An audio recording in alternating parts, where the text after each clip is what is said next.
कहीं पे कनाडा में रेशियल अटैक हो रहे हैं, कहीं पे आईआरसीसी ये बोल रहा है कि तुम्हारे जो है अब एलएमआई के पॉइंट्स नहीं मिलेंगे, और कहीं पे यहाँ के प्राइम मिनिस्टर बोल रहे हैं कि चुनाव जल्दी किया जाएगा।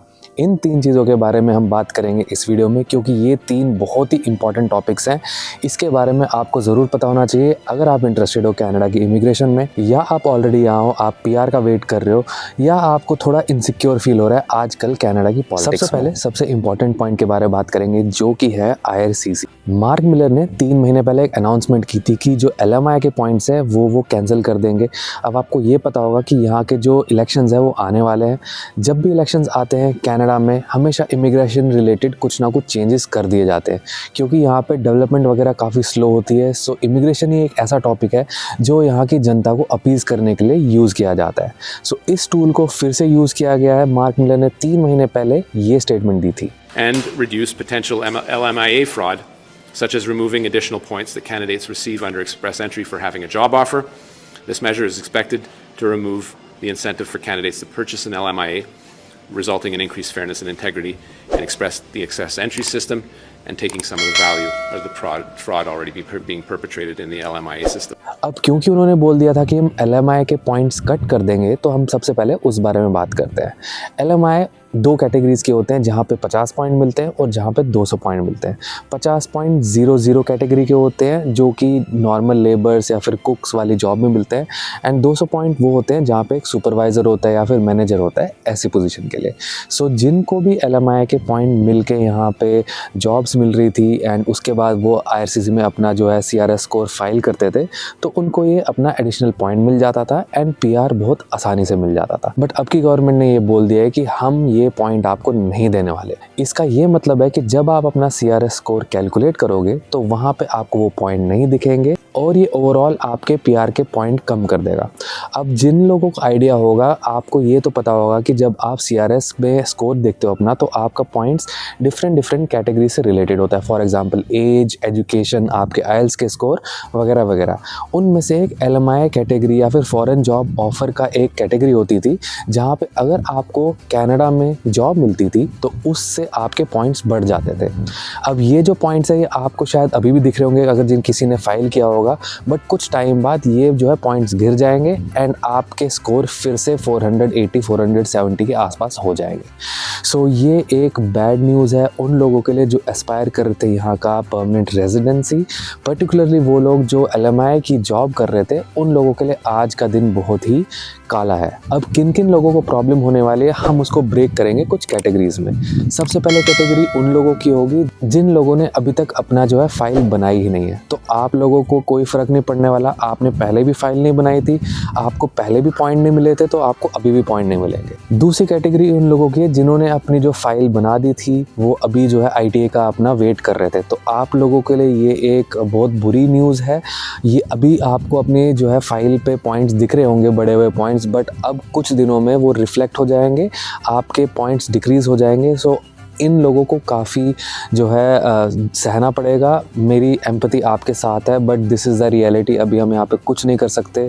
शायद कुछ टाइम बाद चेंज हो जाए, क्योंकि इन्होंने स्टेटमेंट दी थी कि इंडेफिनिट है, इसका कुछ अभी आइडिया नहीं है। शायद थोड़े टाइम बाद पॉइंट्स बढ़ जाएंगे, बट तब तक आप कोशिश करते रहें, किसी दूसरे तरीके से PR पाने की आप कोशिश करते रहें। तीसरी कैटेगरी के वो लोग हैं जो यहाँ पे जिन्होंने फाइल कर रखी है, उनको ITA आ रखा है। तो आप लोगों को टेंशन लेने की कोई ज़रूरत नहीं है, क्योंकि आप ऑलरेडी एक सिस्टम में हो, आपको ऑलरेडी पॉइंट्स असाइन किए गए हैं, आपको ऑलरेडी ITA आ गया है। आपको बस अपने PR कार्ड की जो है इंतज़ार करना है। आपको PR कार्ड मिल जाएगा, आपको टेंशन लेने की कोई ज़रूरत नहीं है। पॉइंट आ जाता है उन लोगों का, चौथा पॉइंट, जो कि है पैसे दे के यहाँ पे आए थे, जो एक इलीगल रूट से आए थे, जिन्होंने 30-40 हज़ार डॉलर दिए थे या फिर 20-30 लाख रुपए दिए थे इंडिया में भी। उनकी जनता काफ़ी ज़्यादा है, काफ़ी ज़्यादा लोग ये पैसे दे के यहाँ पे आते। तो जितना भी मैं चाहूँ आपके टुवर्ड्स एम्पैथाइज़ करने के लिए, मेरे वो करने से कुछ नहीं होगा। आप लोग यहाँ पे मेहनत करके आए थे, आपने सिस्टम को ब्रेक किया था, आपने पैसे दिए थे, बट वो अब हम कुछ नहीं कर सकते उन लोगों के बारे में। सबसे ज़्यादा प्रोबेबिलिटी यही होगी कि आप जो है अपने एजेंट से पैसा वापस चाहने की कोशिश करो, बट वो भी आपको पता है कि काफ़ी मुश्किल है, वो होगा नहीं। I don't know, you have to take this with a pinch of salt. आपका जो है यहाँ पे पत्ता काट दिया इन लोगों ने, एंड यही ये लोग चाहते थे कि जो इलीगल इमिग्रेंट्स है या फिर जो इलीगली सिस्टम को क्रैक करके यहाँ पे आए, इन लोगों पे पाबंदी कर दे, इन लोगों को वापस भेज दे। तो आगे क्या होगा आई don't no, but this is the current reality. ये सारी बातें तो हमने कर ली, बट जो सबसे ज़्यादा इम्पैक्ट जिन लोगों को पड़ने वाला है वो होंगे वो लोग जो लीगल तरीके से यहाँ पे आए हैं, लीगल तरीके से अपनी जॉब कर रहे हैं, LMI से अपने PR का वेट कर रहे हैं। उन लोगों के लिए ये बहुत ही बुरी न्यूज़ है। I feel for you, I empathize with you, but I don't know what to say. Maybe you try different mediums to get your PR, you are working hard, but क्योंकि कुछ bad Apple जो है सबका काम ख़राब कर देते हैं, कुछ सड़ी हुई मछलियाँ पूरे तालाब को जो है गंदा कर देती है। आप लोगों के साथ भी ये हुआ है।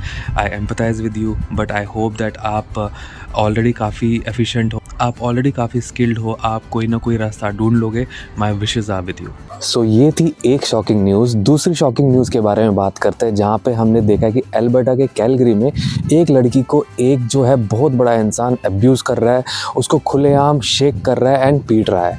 वो न्यूज़ ने काफ़ी ज़्यादा खलबली मचा दिया है। यहाँ पे काफ़ी ज़्यादा लोगों को इनसिक्योरिटी फील हो रही है, पर्टिकुलरली एक इमिग्रेशन जो है कम्युनिटी को काफ़ी ज़्यादा डर हो रहा है कि क्या अब कनाडा उनके लिए सेफ़ है कि नहीं। आप इस वीडियो में ये देख सकते हो कि आगे पीछे कम से कम कुछ नहीं 15-16 आदमी हैं, मुस्टंडे खड़े हुए हैं, कोई कुछ नहीं कर रहा, क्योंकि यहाँ की जो है लॉ है वो इस तरीके की कि अगर आप किसी को मारो या पीटो या अपने आप को बचाने के लिए भी अगर आप कुछ करो तो आपको जो है यहाँ पे पकड़ा जा सकता है, आपको भी जो है यहाँ पे जेल में डाला सकता है। तो अगर जहाँ पे हम इन लोगों को हम क्रिटिसाइज़ करें कि उन लोगों ने इस लड़की बेचारी की हेल्प क्यों नहीं की, बट हम उन लोगों को थोड़ा बेनिफिट ऑफ डाउट ये देख सकते हैं कि ये जो है आदमी सबसे पहले तो इतना बड़ा था साइज़ में, वो अगर किसी को मारेगा पीटेगा तो शायद इंसान कहीं का वहीं पड़ा रह जाएगा। दूसरा ये कि क्या पता उस इंसान को वो जेल में भी डाल दे। बट ओवरऑल पिक्चर ये है कि ये लड़की स्टेशन पे खड़ी थी, वहाँ पे ये आदमी आया, उसने इसको शेक किया, पानी मुंह पे फेंका, उसका मोबाइल चुराने की कोशिश की।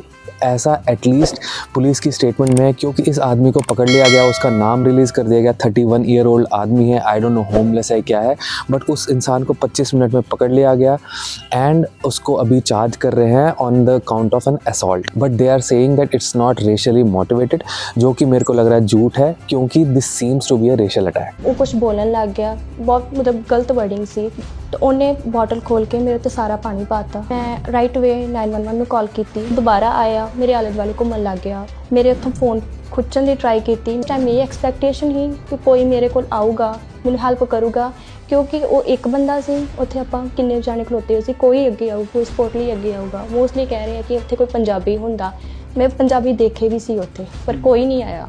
पुलिस ये गल कह रही है उन्होंने रॉबरी का चार्ज लाया है, तो जो रॉबरी का चार्ज है उन्हें बॉटल की करनी सी, तो बॉटल उन्हें तोड़ भी दी। अगर रॉबरी करनी सी बॉटल रख लेंदा, बॉटल लैके भज जाता, बट उन्हें पहला पानी भी पीता, फिर बॉटल भी तोड़ती, पानी भी मेरे ते पाता। तो रॉबरी किस पासे हुई? रेशियल इंसिडेंट सी, बिकॉज मैं मानती हूँ तो बहुत सारे जाने खलोते हुए सी, सिर्फ मेरे वाला आया because maybe I am Indian. जो ट्रांजिट सिस्टम है कनाडा का वो काफ़ी अच्छा हुआ करता था, but due to increase in poverty, rising cost of living, ये काफ़ी ज़्यादा लोग सड़कों पे आ चुके हैं, वो काफ़ी डेस्परेट है। ऑन टॉप ऑफ दैट यहाँ पे ड्रग प्रॉब्लम भी बहुत ज़्यादा है, तो दैट्स वाई ये ऐसी चीज़ें हो रही हैं। पर्टिकुलरली जो ट्रांजिट गोअर्स हैं वो रिलेट कर पा रहे हैं इस पॉइंट से that they are not feeling safe, particularly in the night time और in the evening time. So Canada की गवर्नमेंट कुछ ना कुछ स्टेप लेने की कोशिश कर रही है, but I think they have to increase their efforts in keeping everyone safe. और कहीं कहीं पे तो मैंने ये सुना है कि ट्रांजिट में भी कभी कभी सिक्योरिटी चेक्स होते हैं, कभी कभी पुलिस ऑफिसर आ जाते हैं इन्हीं सिचुएशन से रिलेटेड। अब जो तीसरा पॉइंट है वो है कनाडा का सबसे इम्पॉर्टेंट पॉइंट, उससे डिसाइड होंगे यहाँ के अगले 5 साल, वो है यहाँ के प्राइम मिनिस्टर का इलेक्शन। ये इलेक्शन होने वाला है काफ़ी इम्पॉर्टेंट, क्योंकि कनाडा की हालत सबको पता है कि पिछले 5-10 साल में कितनी डिक्रीज़ हुई है, हाउसिंग प्राइसेस कितने ज़्यादा बढ़े हैं, ग्रॉसरी प्राइस कितने ज़्यादा बढ़े, ओवरऑल जो है कॉस्ट ऑफ लिविंग काफ़ी इंक्रीज़ हुई है। On top of that jobs काफ़ी डिक्रीज़ हुई है, एवरेज सैलरी इंसानों की कम हो गई है। तो ये जो है इलेक्शन काफ़ी बड़ा रोल प्ले करने वाला है आपके अगले 5 साल में। अगर आप यहाँ पे हो, उन लोगों को भी काफ़ी इम्पैक्ट करने वाला है, या फिर आप आने का सोच रहे हो, आप लोगों को तो और ज़्यादा इम्पैक्ट करेगा।